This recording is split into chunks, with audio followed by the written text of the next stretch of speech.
คนตอนนี้เรากำลังมาซื้อต้นไม้ที่จตุจักรนะคะก็ปีนี้ตื่นเต้นมากเลยที่จะได้แต่งห้องคริสต์มาสนะก็เดี๋ยวเราจะมาซื้อต้นไม้ใหญ่นะคะไปใช้แทนต้นคริสต์มาสเดี๋ยวเรามาตามหาต้นไม้กันนะคะร้านที่เราซื้อต้นหมากเหลืองบิ๊กมอน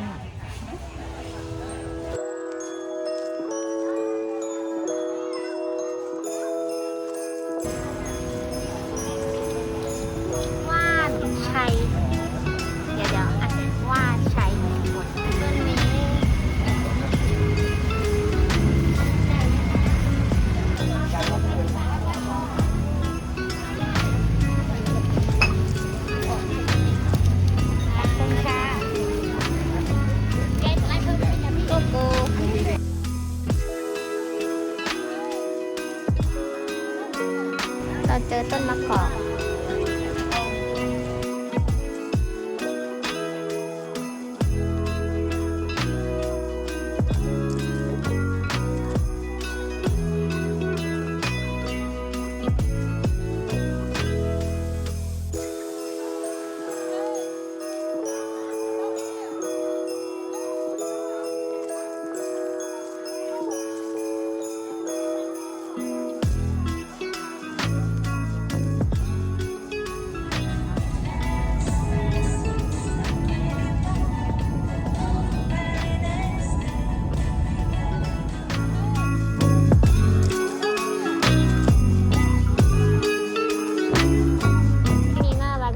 เหมือนเป็นต้นไม้แบบในน้ำเลยอะ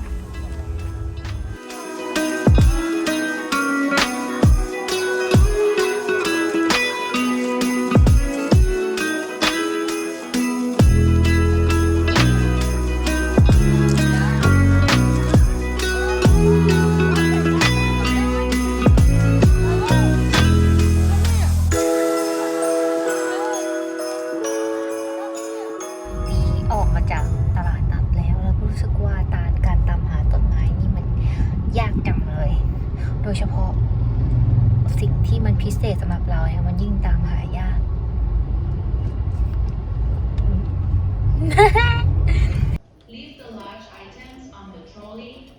เราจะซื้อไฟไปตกแต่งต้นไม้นะถึงแม้ว่าต้นไม้ของเราจะยังไม่มาก็ซื้อไปก่อนนะคะก็ข้อหลังจากกลับไปเมื่อวานนี้ก็เลยไปหาเรฟเฟอเรนซ์มาค่ะว่าอยากได้ต้นอะไรวันนี้เรามีเป้าหมายแล้วคิดว่าน่าจะได้เพราะว่าเล็งๆไว้หลายต้นแหละ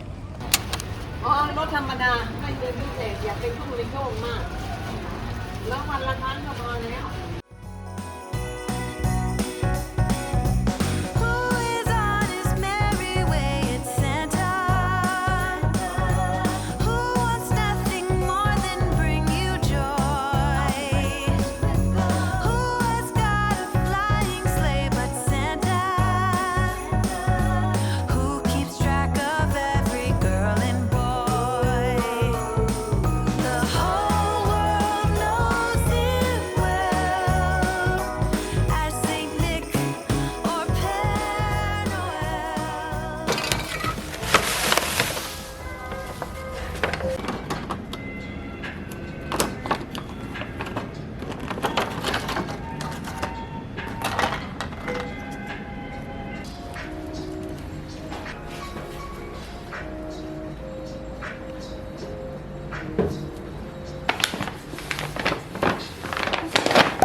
ชอบหน้าโบคีตอนหลับมากเลย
ทุกคนเดี๋ยวเรามาอันบ็อกพี่คนนี้กันนะคะ ตัวนี้เนี่ยเป็นเครื่องดูดฝุ่นไร้สายนะที่เราอยากได้มาสักพักนึงแล้วนะคะเขาสามารถแบบทั้งดูดแล้วก็ถูได้ในหนึ่งเดียวเหมาะมากๆเลยกับการทำความสะอาดบ้านช่วงปีใหม่แบบนี้นะคะตัวนี้ยี่ห้อไดเบียทุกคนเดี๋ยวเราแกะกล่องก่อนดีกว่า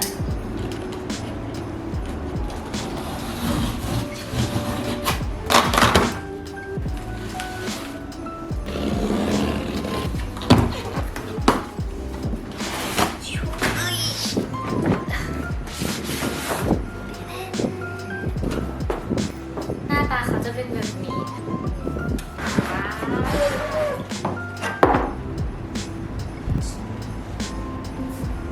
ใส่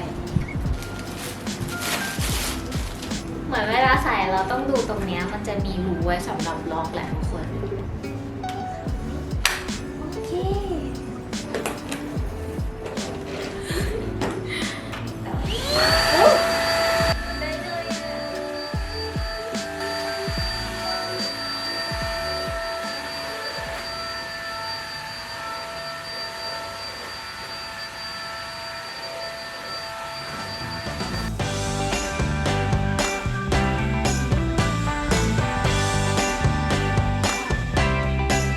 เศษแบบว่าผมเศษขนแมวเต็มไปหมดเลย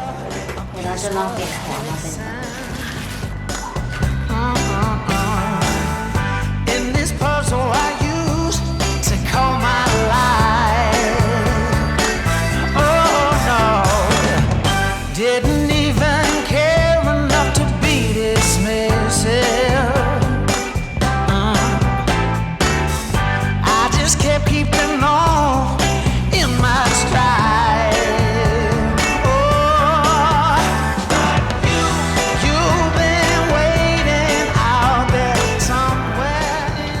อันนี้เขาบอกว่ามันเป็นหัวสำหรับเตรียมเฉพาะเลยนะคะ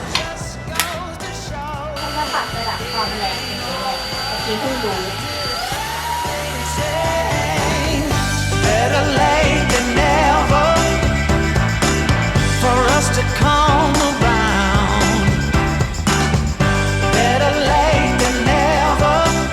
ขนร้องทั้งนั้นเลยอะดูว่าเป็นลายๆ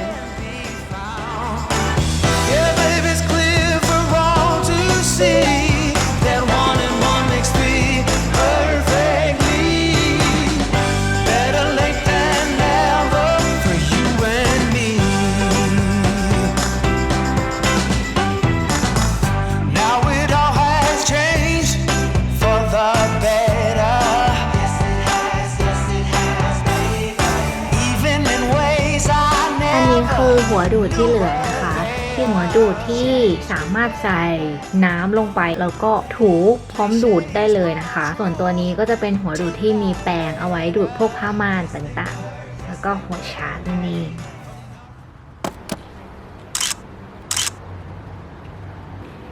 รองเท้าเราชอบรองเท้าอันนี้ของโมจิมากเลยกลมโทนเวอร์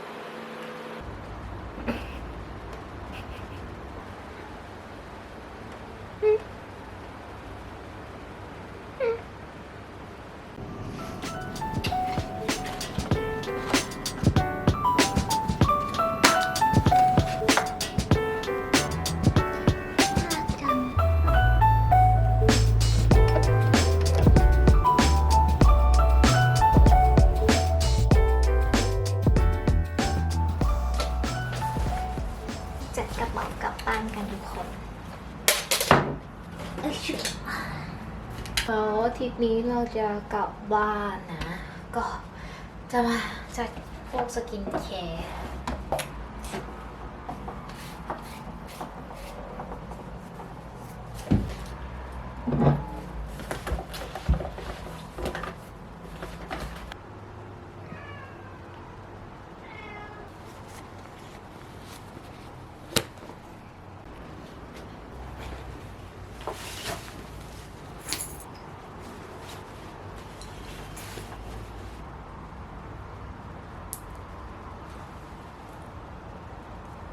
เตรียมข้าวให้เหนียวเรียบร้อยโบชีอยู่บ้าน คนเดียว2 วันได้ปะ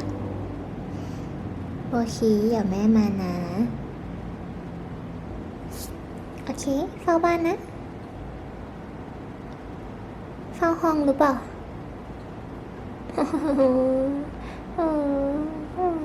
ไปแป๊บเดียว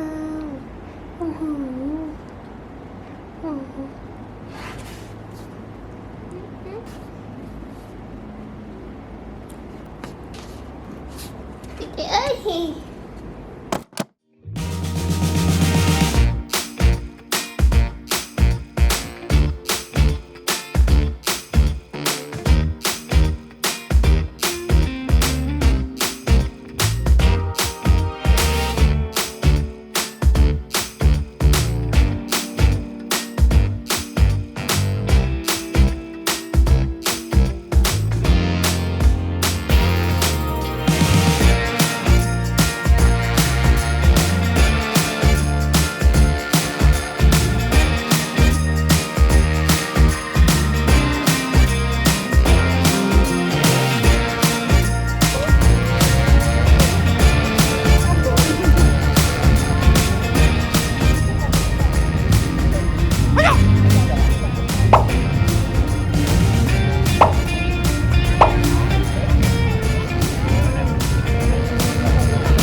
สวย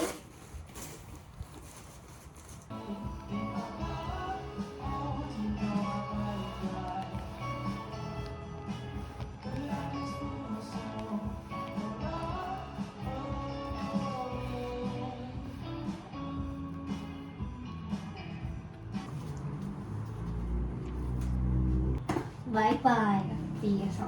2020 Welcome ปี2021